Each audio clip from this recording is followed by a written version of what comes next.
Bismillahirrahmanirrahim. Assalamualaikum warahmatullahi wabarakatuh.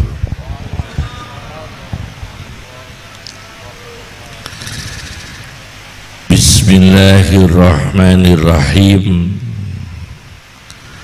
Hamdan lillah, salatan wassalaman ala sayyidina Muhammad ibn Abdillah Rasulillah wa ala man sahibah wa tabi'a hudah, amma ba'd. Yang kami hormati segenap para ulama, para kiai, alhamdulillah pada siang ini kita hadir dalam rangka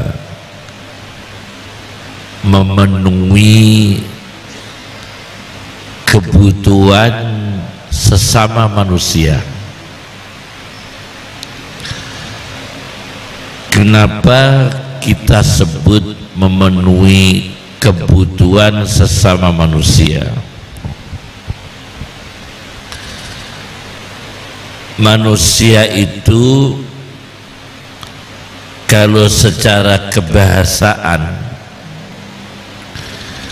insan di dalam Al-Quran itu 65 kali. 65 kali kata insan dalam Al-Quran itu kebanyakan, hampir menyeluruh. Potensinya kata insan itu tidak baik. Ayat Al-Quran setiap mengangkat tema insan itu banyak tema-tema potensi kesalahan. Kita ambil contoh, wa kanal insanu aksara syai'in jadala. Manusia itu paling banyak membantah. Bahkan Nabi Muhammad SAW ketika membangunkan Sayyidina Ali dan putrinya untuk sholat malam, kemudian menantunya Ali bin Abi Thalib, putrinya masih keberatan bangun dan terucap kata-kata yang intinya itu ya tidak membantah Nabi, tapi kata-kata kalau Allah mengendaki bangun nanti bangun. Maka turun ayat wa kanal insanu aksara syai'in jadala. Manusia itu berpotensi banyak membantah. Insan. Ada lagi, wa kanal insanu ajula. Manusia itu berpotensi tergesa-gesa, maka mudah salah. Tergesa-gesa kaya, maka dengan berbagai cara menganiaya orang lain, memperkosa hak orang lain, merebut hak orang lain, bahkan menghilangkan kehormatan orang lain, memfitnah orang lain. Karena apa? Tergesa-gesa. tergesa-gesa jabatan misalnya, maka dengan berbagai cara dia menganiaya orang lain, karena wa kanal insanu ajula, manusia itu berpotensi tergesa-gesa. Mungkin tergesa-gesa pintar, orang Jawa menyebutnya keminter, iya kan? Tergesa-gesa cantik, tergesa-gesa ayu, tidak cantik tapi memaksakan cantik, kemayu. Tergesa-gesa disebut kaya, sumuke. Begitu dan seterusnya. Itu karena tergesa-gesa, akhirnya sering melakukan kesalahan. Tergesa-gesa ingin menjadi kiai, itu kan bahaya. Apakah ada tergesa-gesa jadi kiai? Ini ada cerita ini. Ada seorang ulama Madinah cerita, ada orang di satu kampung diminta memandikan jenazah, tapi dia tidak tahu cara memandikan jenazah. Dia malu bilang, mengatakan saya tidak bisa. Dia malu mengatakan saya tidak pengalaman. Dia malu mengatakan saya tidak ahlinya memandikan jenazah. Akhirnya memandikan jenazah, kebetulan belakang rumah jenazah itu sungai. Oleh orang itu, mayitnya itu dicelupkan dalam sungai, dilep-lepno, ditenggelamkan dalam sungai. Akhirnya hanyut, mayitnya hilang. Karena dia tidak bisa memandikan jenazah, memaksakan diri karena tergesa-gesa. Wa kanal insanu ajula. Sampai kata insan yang terakhir di Al-Quran, innal insana lafi khusrin, masih hal yang buruk. Sesungguhnya manusia itu dalam kerugian. Ar-Razi dalam tafsirnya, tafsir Mafatihul Ghaib di Razi, bahwa sampai di surga itu masih rugi manusia. Kalau di neraka rugi jelas. Nanti di surga manusia masih ada ruginya. Kenapa? Karena nanti kalau kita di surga, misalnya kita di surga kelas 5, kita rugi. Kenapa nggak bisa di surga yang kelas 4? Kita di surga kelas 2, kita rugi. Kenapa nggak bisa di surga kelas 1? Kita di surga yang bawah, kenapa nggak bisa surga yang atasnya? Jadi kata Ar-Razi, di surga saja manusia masih ada kerugian, apalagi di dunia. Ada orang berilmu kurang beribadah sunnah, ada orang suka pergi haji tidak berzakat. Jadi di dalam Al-Quran itu memang manusia itu disebut potensi buruknya. Insan itu, innal insana lafi khusrin. Nah, kemudian nas, ada kata nas dalam Al-Quran, manusia. Ternyata ketika Al-Quran bicara mayoritas manusia, itu juga buruk semua. bisa dievaluasi dalam Al-Quran. Ketika kata nas dalam Al-Quran dibicarakan, mayoritas manusia itu potensinya buruk semua. Walakinna aksaron nasi la yu'minun, walakinna aksaron nasi la yashkurun, walakinna aksaron nasi la ya'lamun.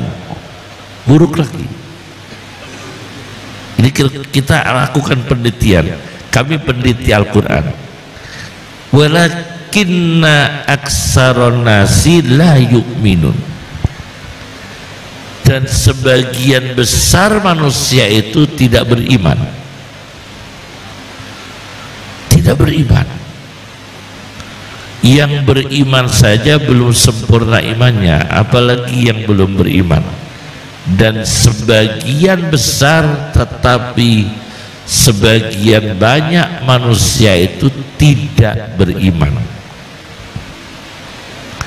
Walakinna aksaron nasi la yu'minun, dalam Al-Quran 3 kali.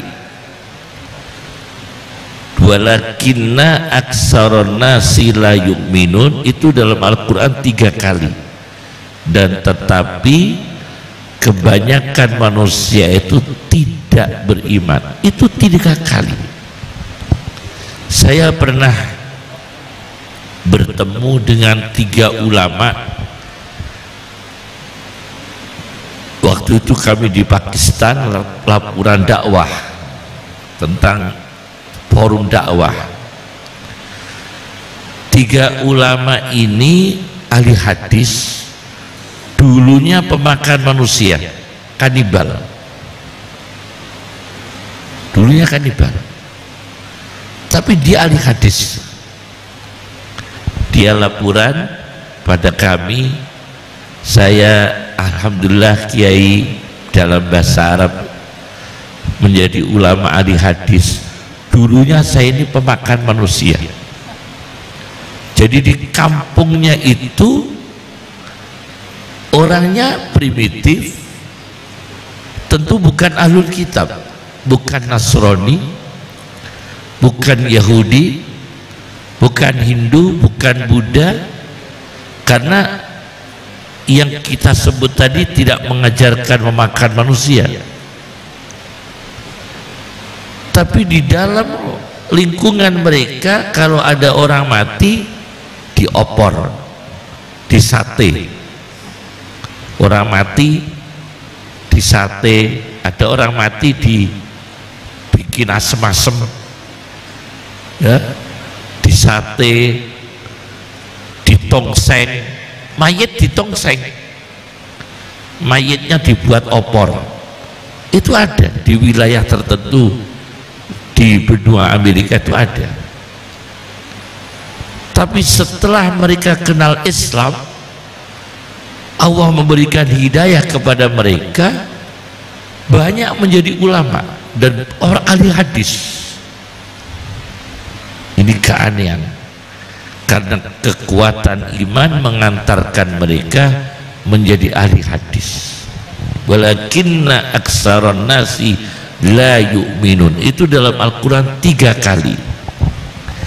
Kemudian yang kedua, walakinna aksaron nasi la yashkurun, dan tetapi sebagian banyak manusia tidak bersyukur. Itu dalam Al-Quran juga 3 kali. Walakinna aksaron nasi la yashkurun, dan tetapi sebagian banyak manusia tidak bisa terima kasih. Itu dalam Al-Quran 3 kali dalam Al-Quran. Santri niku kalau sowan kiai, kalau pak sukses itu tidak sowan gurunya. Biasanya kalau alumni pondok itu kalau sukses jarang sowan gurunya. Nek wis bulet urusane, utange akeh, pegatan, anake ruwet, lagi sowan kiai ini, baru sowan kiainya. Kiai nyuwun tulung yai, pandunganipun omah kula badhe disita, penyuwani mengapunten yai, anak saya begini. Kalau mengalami masalah sulit, tapi ketika sukses ndak sowan kiai. Kalau pas masalahnya ruwet baru sowan kiai. Itu pada gurunya. Jadi terima kasihnya kurang. Nyuwun sewu ya. Anak itu kalau sukses, rumahnya mewah ya, tingkat, tiap kamar tuh AC semua, mewah. Punya orang tua usia 87 tahun ibunya, itu diletakkan di kamar yang mewah atau di belakang dekat dapur. Biasanya kalau anaknya punya rumahnya mewah, ibunya ini ditaruh di belakang atau di kamar yang mewah. Kamar-kamar mewah itu untuk anaknya, tapi ibu kandungnya diletakkan di belakang dekat dapur. Karena apa? Gak bersyukur. Ternyata ada kasus yang menyedihkan.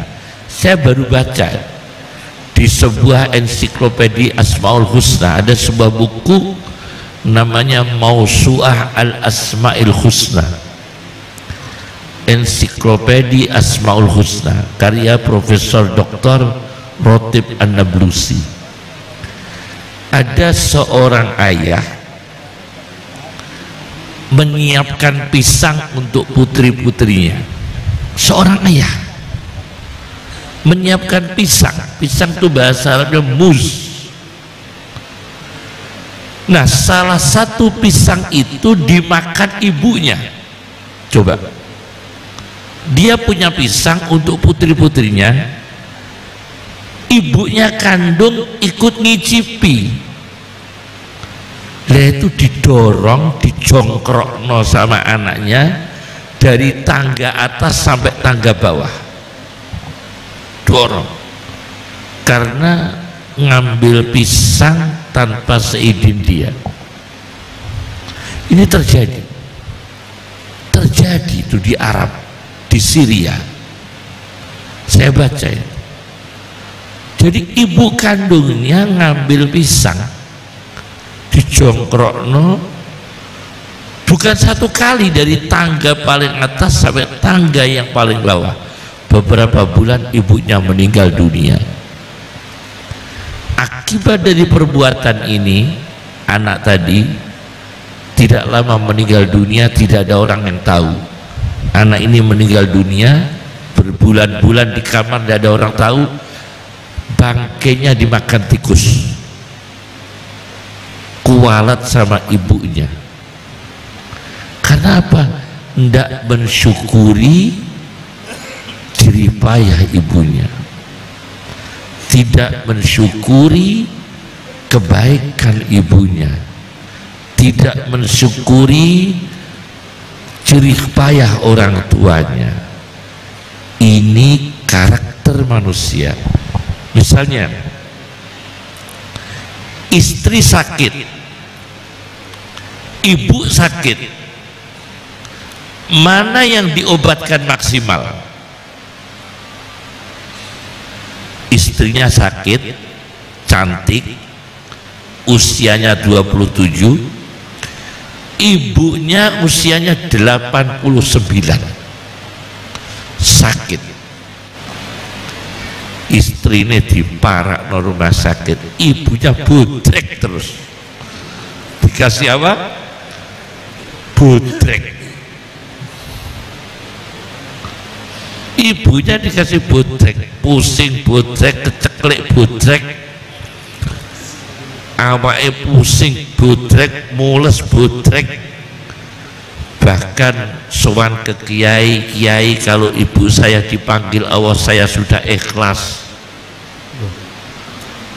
Ini anak tidak mensyukuri orang tua, fakta itu ya.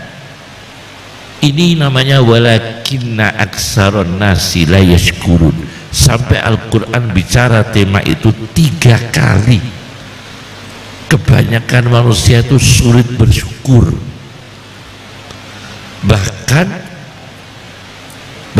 ini ya, orang itu kita kasih dalam psikologi sosial, kita ngasih seseorang kebanyakan itu dia matur suwunnya itu berkali-kali. Kita ngasih orang uang 1 juta, matur suwun, masya Allah, mugi-mugi Gusti Allah manjangno umur jenengan, jazakumullah khairan, semoga jenengan diberikan anugerah, dipanjangkan umur, sebab kamu kasih 1 juta. Suatu ketika kamu kasih 20.000. Lebaran kemarin orang itu kamu kasih 1 juta, Lebaran tahun ini karena ekonomi turun kamu kasih cuma 50.000. Doanya apa? Bismika Allahumma ahya wa bismika amut. Dungano turu akhirnya. Kenapa? Syukurnya berkurang. Tapi kalau teologinya itu teologi sufi, enggak. 20.000 dari Allah, 1 juta juga dari Allah. Maka dikasih 20.000 rasa syukurnya sama, karena melihatnya itu dari Allah. Orang ini sebagai perantara, dikasih 1 juta dari seseorang dari Allah, dikasih 50.000 dari seseorang dari Allah.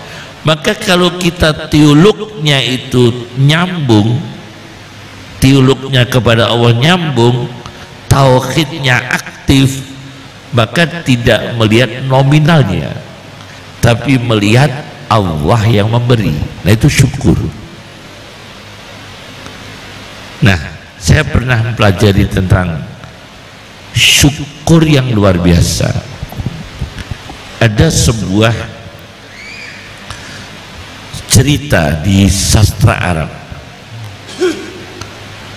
pemahaman syukur yang salah. Ada seorang sultan sedang mengeksekusi seseorang.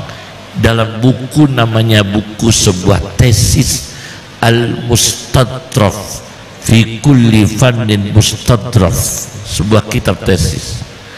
Itu ada orang dipukul oleh pejabat, pukul, cambuk. Kamu bersyukur enggak? Bersyukur saya, karena saking takutnya.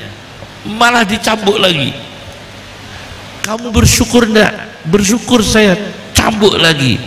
Kata yang nyambuk, la in syakartum la azidannakum. Tambah syukur, tambah cambuk.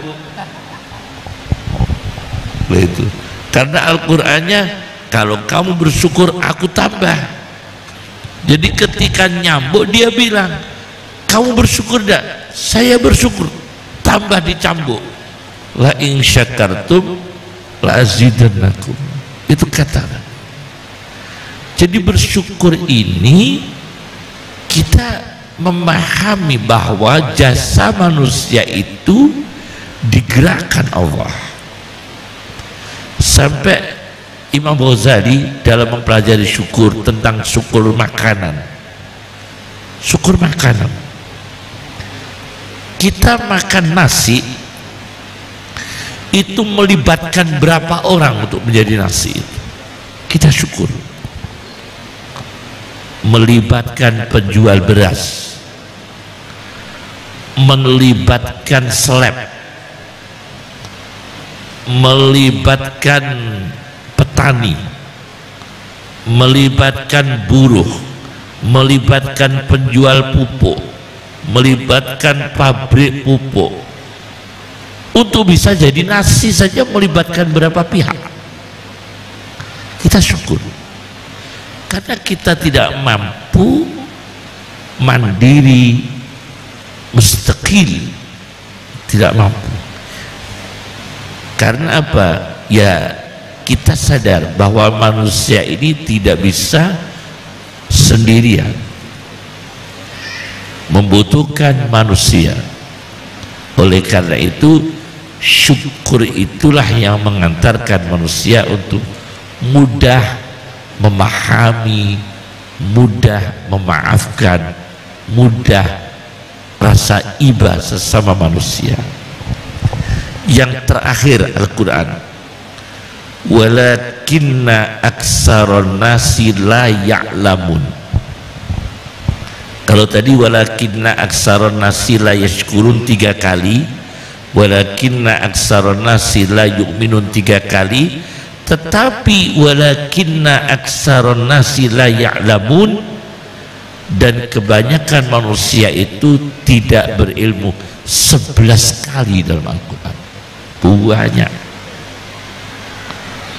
Walakinna aksaron nasi la ya'lamun, dan tetapi kebanyakan manusia tidak berilmu bukan 3 kali sampai 11 kali dalam Al-Quran.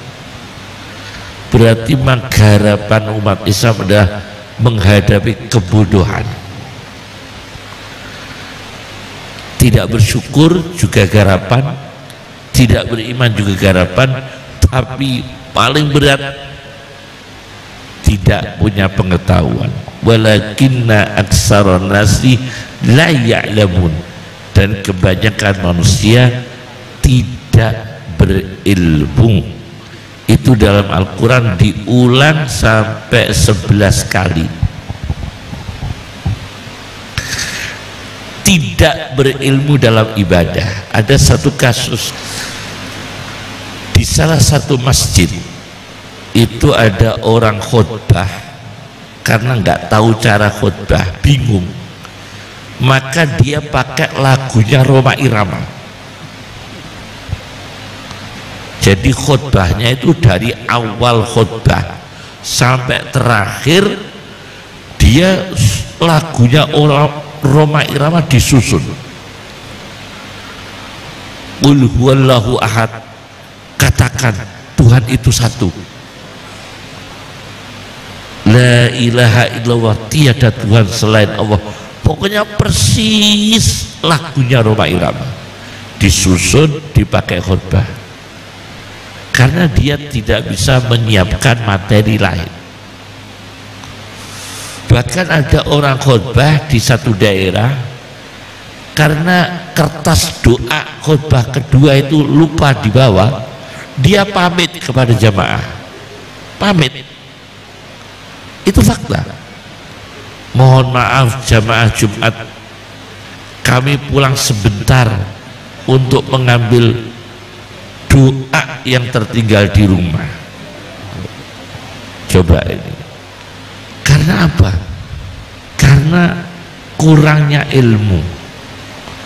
Jadi bukan hanya orang awam yang tidak berilmu, orang yang dianggap sudah berilmu kadang-kadang belum berilmu, kadang-kadang belum berilmu. Ya sama dengan panitia zakat, dapatnya itu 50 kantong plastik beras berisi 2,5 kilo, panitianya 27 orang minta zakat semua. Nah ini ngaku amil semua, yang terkumpul 30 bungkus, panitianya 27. Coba seperti ini, gimana seperti ini? Ini siapa yang tanggung jawabnya? Panitianya itu amil, saya dapat zakat karena saya panitia. Panitianya 27, yang terkumpul 30 bungkus habis untuk panitia. Karena apa? Kurang ilmu. Karena kurang ilmu. Ini dalam ibadah. Kemudian di dalam akidah, Lebih aneh lagi kalau dalam akidah, kurang ilmu dalam berakidah. Mohon maaf ya, kita ini dalam Al-Quran itu kan ada ukuran toleransi. Jadi secara prinsip tauhidnya harus dijaga, iman harus dijaga, keyakinan kita harus dijaga, tidak boleh terkontaminasi dengan akidah lain, keimanan lain, itu karena iman. Tetapi dalam bersosial, dalam berinteraksi muamalah, memang angtabarruhum, berlaku baik kepada mereka, wa tuqsitu ilaihim, berlaku adil kepada mereka, tetapi akidahnya tetap dijaga, imannya tetap dijaga. Yang lebih repot lagi ini orang tidak berilmu dalam akidah, itu lebih rumit lagi. Saya ada sebuah buku tentang kajian Al-Mutanabbi, nabi palsu. Ada sebuah buku Al-Mutanabbi tentang kajian nabi palsu. Ada seorang nabi palsu di penjara. Nabi palsu di penjara. Begitu di penjara ditanya oleh penjaga penjara, wahai nabi palsu, katanya kamu itu nabi, nah sekarang kamu di penjara, wahyu apakah yang kamu terima? Pertanyaannya begitu. Kamu kan ngaku nabi, sekarang kamu di penjara, nah saat-saat di penjara seperti ini kamu dapat wahyu apa? Kata nabi palsu, sementara ini tidak bisa masuk malaikat Jibril karena saya di penjara. Kata dia, sementara ini malaikat Jibril nggak bisa masuk karena saya di penjara. Jadi ini orang yang muskilah dalam akidah, muskil dalam akidah. Ini tidak berilmu. Nah, ternyata Al-Quran menawarkan halal bihalal itu dalam kosakata halal bihalal yang membutuhkan kata halal 2 kali dengan kata penghubung harfu jar, halal bihalal itu sebetulnya istikhlal, mencari halal. Mencari halal sekarang ini dibahas secara detail oleh An-Nawawi di dalam kitab Azkar Nawawi. Kita punya salah kepada seseorang, menggunjing, kita akan minta maaf. Apakah kita wajib mengatakan kepada orang itu, kemarin kamu saya gunjing, saya mohon maaf? Kalau wajib, apakah disebutkan kemarin kamu saya gunjing dengan perkara ini? Disebutkan enggak? Itu dibahas detail oleh An-Nawawi dalam kitab Azkar Nawawi. Karena kesalahan kita banyak sekali. Mohon maaf ya. Misalnya ada orang ya, orang yang salah karena tidak beriman, tapi kita jangan memastikan orang ini sampai akhir hayatnya neraka, karena kita tidak tahu di lain waktu dia dapat hidayah. Tidak tahu. Orang tidak berilmu itu, kita yang berilmu punya salah dengan orang yang tidak berilmu, meremehkan orang yang tidak berilmu. Yang tidak berilmu melakukan kesalahan karena tanpa ilmu, kita yang berilmu punya banyak kesalahan, tidak mengajarkan ilmu kepada mereka yang tidak berilmu, meremehkan mereka yang tidak berilmu, kemudian kita bermalas-malasan untuk memanfaatkan ilmu. Banyak kesalahan orang berilmu. Kalau orang tidak berilmu banyak kesalahan, jelas. Kita yang berilmu banyak juga kesalahan, banyak juga kesalahan. Sampai ada orang berilmu itu yang Masya Allah ya, namanya itu ya dulu itu Syekh Humaidi, yes, terpaksa menyebut nama gurunya Imam Bukhari. Gurunya Imam Bukhari, kalau kita ngaji Sahih Bukhari itu pasti ada Haddatsana al-Humaidi. Saya punya guru Al-Humaidi, itu orangnya temperamental, ada pemarah. Haddatsana al-Humaidi, temperamental. Tapi bagaimanapun beliau Al-Humaidi yang temperamental itu masih terkontrol dengan ilmunya, terkontrol dengan ilmu. Allah Subhanahu wa ta'ala menciptakan manusia ini yang tidak beriman, tidak bersyukur, tidak berilmu, dalam level yang disebut dengan asfalas safilin.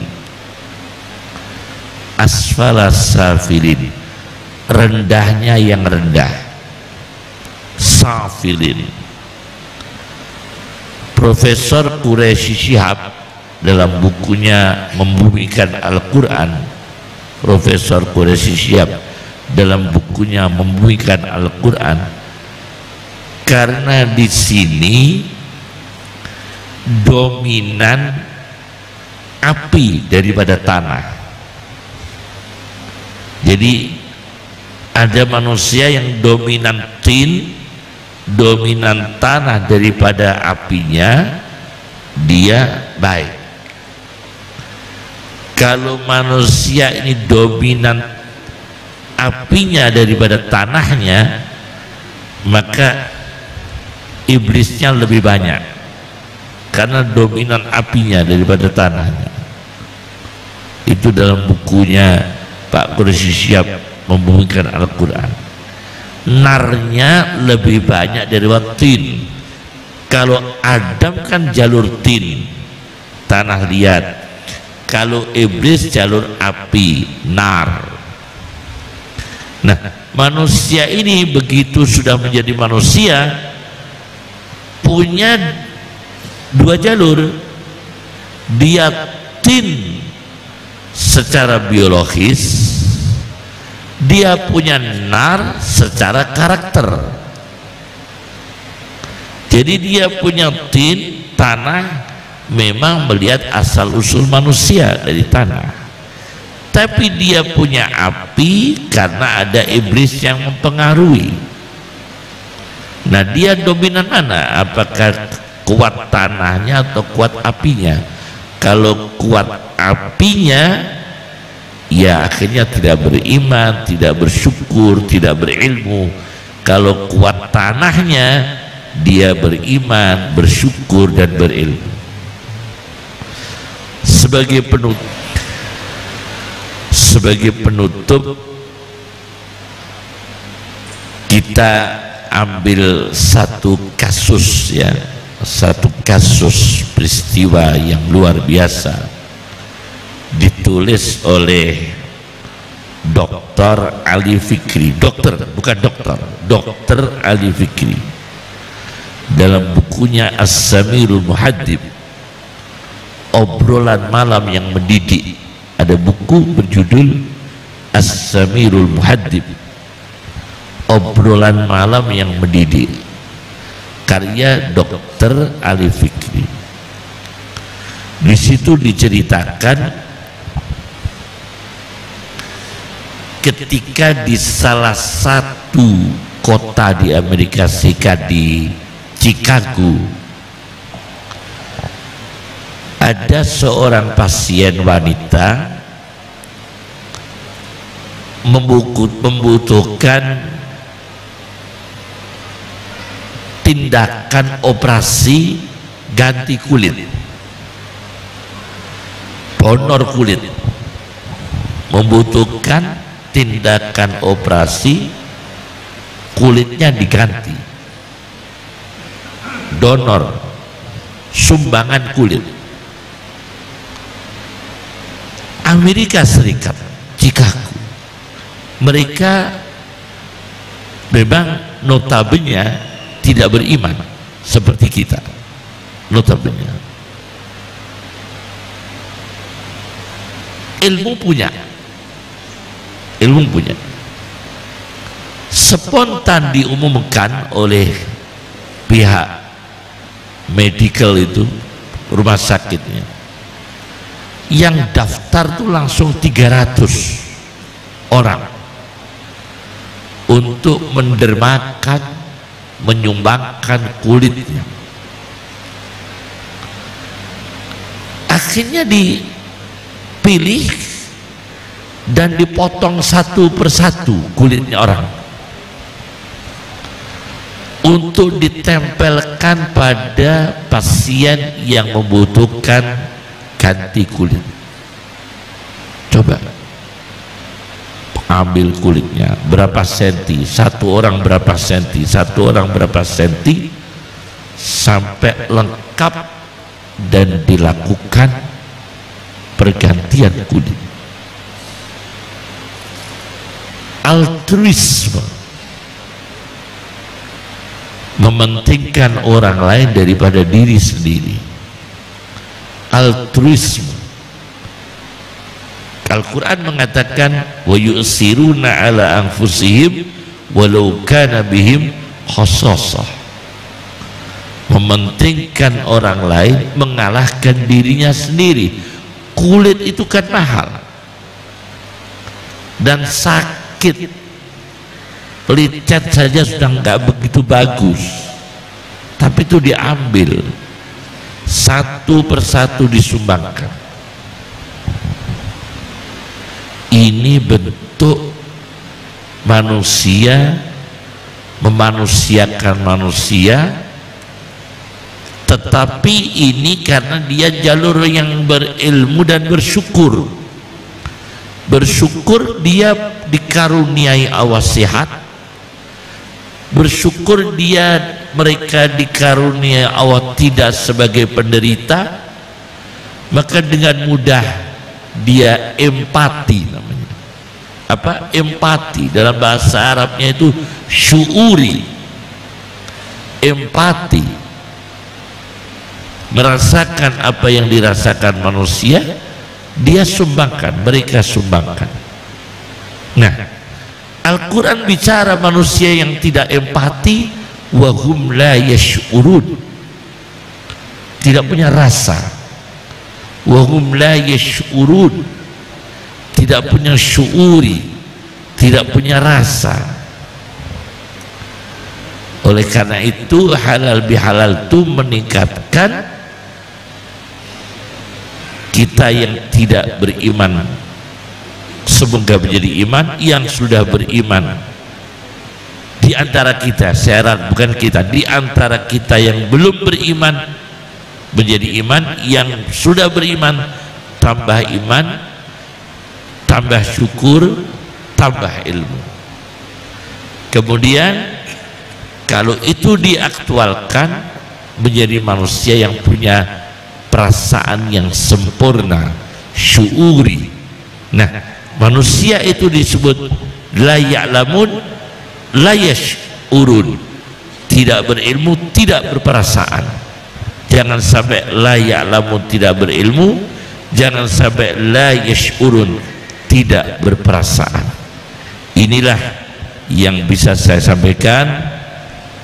Pangapunten, mohon maaf, kita sebagai panjang umur barokah. panjang umur ngecesnya silaturahmi. Mau panjang umur silaturahmi sodakoh, silaturahmi sodakoh. Panjang umur bukan nyebol lilin sama motong kue, itu bukan panjang umur. Panjang umur itu bukan gorok lilin, gorok kue, ya, sama apa?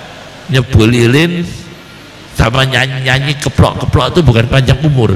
Panjang umur itu ya silaturahmi sama sedekah, sama baca Al-Quran dengan mata meskipun hafal.